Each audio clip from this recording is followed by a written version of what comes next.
Assalamualaikum warahmatullahi wabarakatuh. Sampurasun. Di video ieu Neng Selpa bade maca dongeng mama memeh sare. Jadi waktu Neng Selpa alit keneh, Neng Selpa mah lamun memeh bobo teh kedah wae di dongengan gitu tah. Soalnya mun di dongengan teh sok rungsing. Terang meureun rungsing kumaha sih budak alit mun rungsing tak kitu. Mama teh nih jago pisan ngadongengna. Terus mama teh sok ngadongeng wae. Ieu Neng Selpa bakalan ngadongeng ya, dongeng anu pernah didongengkeun ku Mamah Neng Selpa. Tuh Kak Selpa. Dongengna judulna Kanyaah Lanceuk ka Adina. Sata acan dikawitan, hayu atuh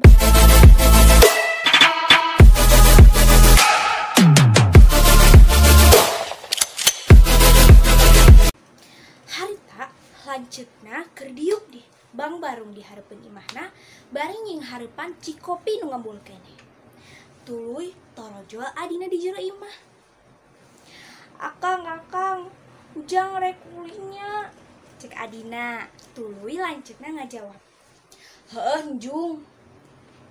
Tuluy adina mangkat ulin. Ai teu leulah teh adina teh balik deui. Tapi balik deuna teh sabari ceurik. Akang, cek lanceukna, ulu kunaon ari maneh eta irung meuni baloboran ku getih kitu, cek lanceukna.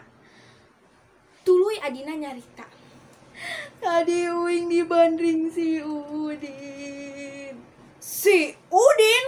Cek lanceukna sabari ambek. Tuluy lanceukna ngadig-dig neangan si Udin bari ambek. Kabeneran deui amprok di jalan jeung si Udin. Heh, Udin. Tuluy si Udin ngaliuk. Tuluy eta kerah baju si Udin teh diangkat.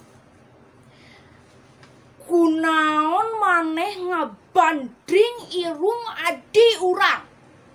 Cek lanceukna teh. Tuluy si Udin ngajawab, Kang, sabar heula Kang. Ulah waka ambek-ambekan. Urang mah lain ngabandring irung adi akang, tapi urang mah ngabandring curug adi akang. Ngan wae adi akangna keur ngorong, cek si Udin. Tuluy lanceukna ngajawab, oh gitu. Dicekapkeun sakieu ti abdi. Hapunten bilih aya kalepatan bobot sapanon carang sapakan Deda Agung cukup lumur Jembar Panghampura. Koper wadah kaos per mios. Hatur nuhun. Sampurasun.